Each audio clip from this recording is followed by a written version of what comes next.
In this video, I will show you how to use Essential Sound for easy audio mixing in Premiere Pro. If this guide helps, please consider liking and subscribing so others can see it too. What's up guys, my name is Kyle from GuideWise. With your video added into your timeline, select it and go to Essential Sound. You have a number of different options: dialogue, music, SFX, and ambience. So if I want to change the dialogue, I can simply select dialogue and scroll down to from the radio. And now if I play my video, it will sound like I am in a radio station. Challenges and difficulties in life. If I change it to in a large room, Are one of those things that we all experience. so we have a number of different options for our dialogue.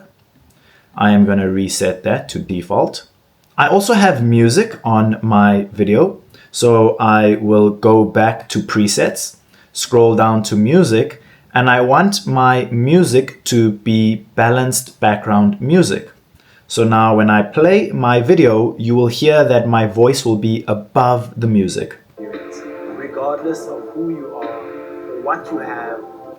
Now, if I clear that, you will see that the music will be above my voice.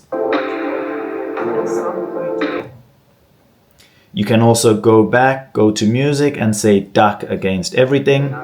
We are going to go through some challenges. So Essential Sound is your one click for easy audio mixing. If this video helped, don't forget to like and subscribe.